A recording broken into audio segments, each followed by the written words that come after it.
how should you price your coaching program?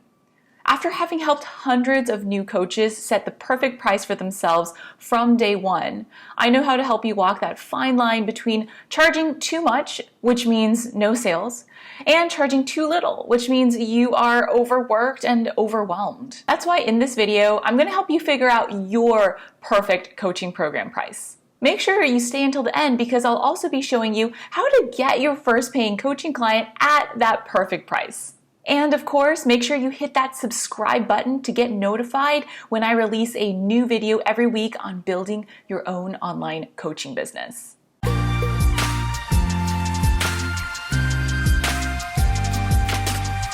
Now, when it comes to pricing, you've got a few options for how you charge. You can charge at an hourly rate where your client pays you by the hour. You can also charge a monthly retainer rate where your client pays you a set amount every month and you decide beforehand what that amount entitles them to in terms of support from you. Often that means a certain number of calls or maybe unlimited calls or a specific type of support. The final option is to price based on a package or program.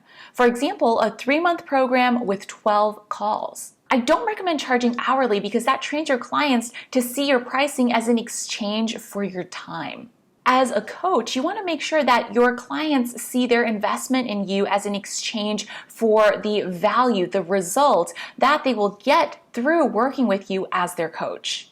I also don't recommend retainer pricing because I am a fan of set boundaries, and I'm guessing that you're probably like me where you love your clients and you really care about helping them get their best results possible, but you do still need to set boundaries to preserve your own sanity. So that leaves option number 3, to price by package.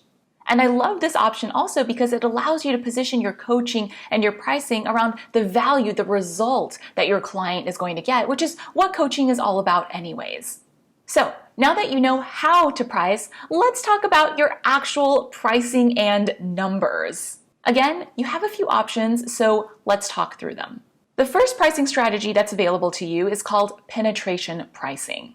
And it's called that because the idea is to penetrate the market by offering the lowest price that you're comfortable starting out with. For most new coaches in most industries, this comes to about $1,500 for a 3-month package. How does that price point feel? Does it feel too high, or does it feel too low, or does it feel just right? Let me know in the comments below. If that price point feels high, you can absolutely charge a lower price. And if that price point feels too low, I want you to remember that you can change your price point just like that. Penetration pricing is simply about getting your first few clients in the door as quickly as possible so that you can get some revenue in the bank, get some actual clients under your belt, and start building brand recognition and testimonials for your business. Once you've gotten your first few clients, it's time to move on to the next strategy, which is necessity pricing. This is a term I created, so you won't find it if you Google it, but it's basically what you would need to charge to be able to replace 3 months' salary with 10 clients.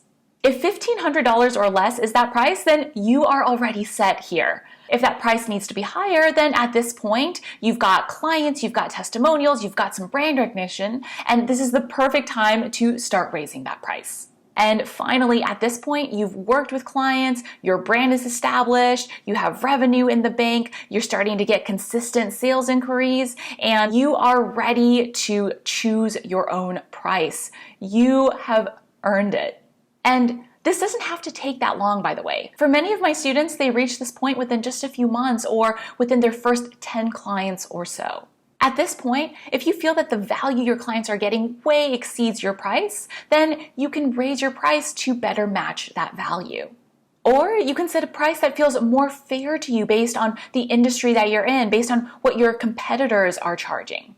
Or you can decide to price at a premium where you charge a price that's higher than what your competitors are charging, or that's at least at the higher end for your industry.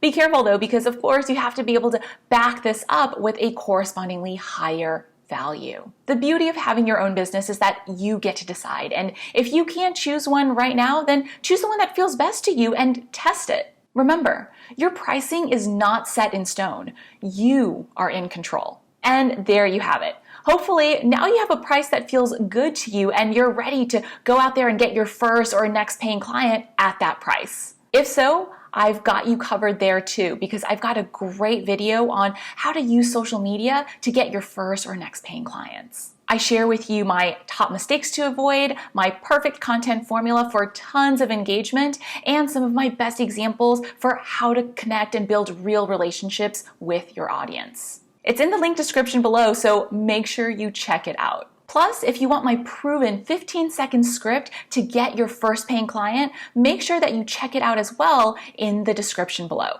This script plus my bonus video on how to connect with clients using social media is going to have you quickly moving from penetration pricing to necessity pricing to premium pricing. And if you liked this video, please let me know by liking it below and letting me know in the comments what your biggest takeaway was. Don't forget to subscribe for my weekly videos, share this with your entrepreneurial friends, and I will see you next time.